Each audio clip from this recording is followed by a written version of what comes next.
Hey guys, it's Wayne Santos, and once again I am sounding off. This week I'm going to be talking about something that we're actually covering a fair amount over here at CGM, and that is alien isolation. Specifically, I want to cover the topic of retconning. The full term for this is retrocontinuity. Now, for those of you who are not familiar with the term, what retrocontinuity means is for all intents and purposes, you're taking an established storyline that everybody already knows, and you're going back and writing new stuff into it and saying, actually, this is the official storyline. If you want a few examples of this that have been done in the past, maybe say the new Star Trek movie, for example. When that came out in 2009, those guys got Spock to go back into time and just do like a complete rewrite of history by creating a new time stream, and that way J.J. Abrams and all the rest were able to say, now this is the new official, history of Star Trek, and just forget everything that came before. Now, how does this relate to alien isolation? Okay, here's the thing. Alien isolation, if the rumors are to be believed, is not going to concentrate on Ripley, but instead is going to concentrate on Ripley's daughter, Amanda. Now, the important thing to note here is that Amanda Ripley never actually appeared anywhere in the movies except in the extended edition as a photograph that was dragged out when Ripley was asking about her daughter.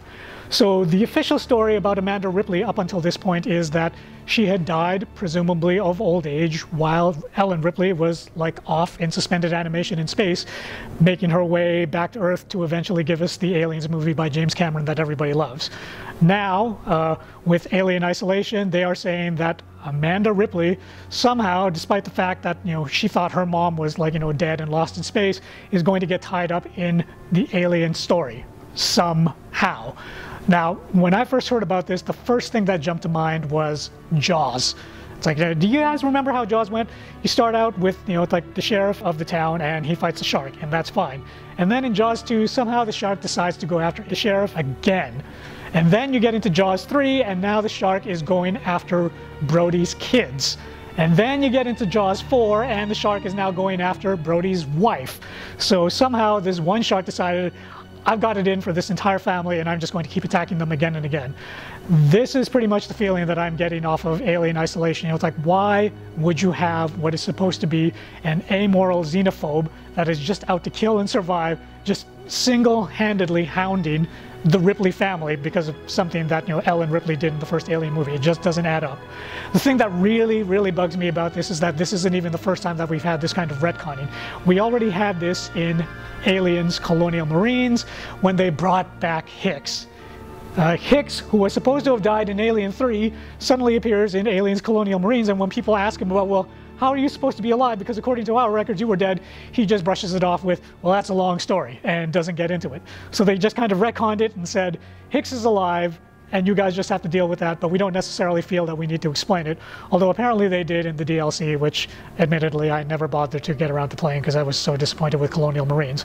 So we have not one, but two cases of retconning in the Aliens franchise, and I don't honestly think that any franchise, no matter how much is loved by people, can really stand up to this kind of attacking the story again and again and making changes as and when needed.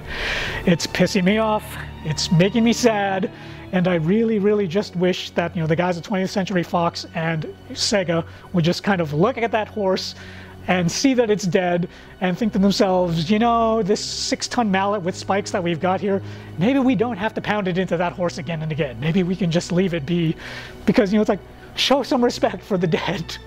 It's a dead franchise now. You guys have killed it, it's like a few times. I don't really want to see you killing it one more time, but you're going to do that anyway.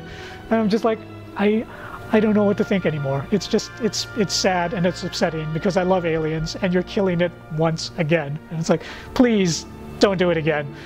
I know you're not going to listen to me, but it's like, for the sake of common decency for geeks everywhere, please reconsider what you're doing. That's all I have to say because I'm just too depressed to talk about it anymore.